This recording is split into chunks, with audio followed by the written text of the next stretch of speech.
Have you ever noticed something strange about the system we live inside? Governments, algorithm, institutions, even belief systems. They all tend to behave the same way. They act like they're the only reality that exists.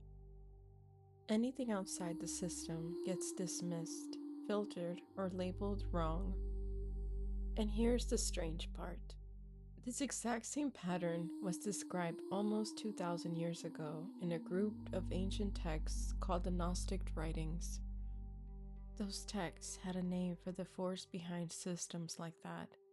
They called it the Demiurge. In the Gnostic stories, the Demiurge is a being that created the material world.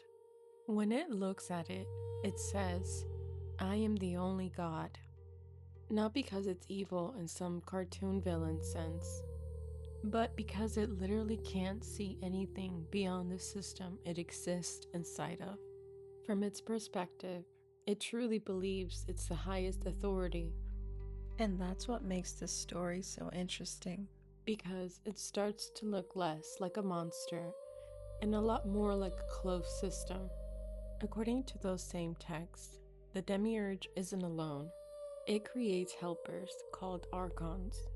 Their role is to maintain the system, to keep everything running, to keep the structure stable. But there's a fascinating detail in those writings. They say the Archons influence human beings mostly through confusion, fear, and distraction, not through force, through attention. And when you start noticing those loops inside yourself, something surprising happens. You realize the real power of the system was never brute force. It was unconsciousness.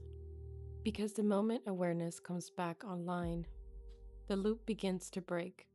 Maybe the real rebellion described in those ancient texts isn't about fighting monsters in the sky.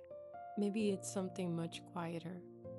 The moment you notice a fear loop, and instead of feeding it, you return to presence, to your breath, to your body, to that deeper sense of awareness. Because the moment you do that, the system loses its grip. Maybe that's why so many ancient traditions repeat the same message over and over again. Know thyself. Because the more you know your inner landscape, the harder it becomes for any system, inner or outer, to run you without your awareness. And that might be the real meaning behind those old stories.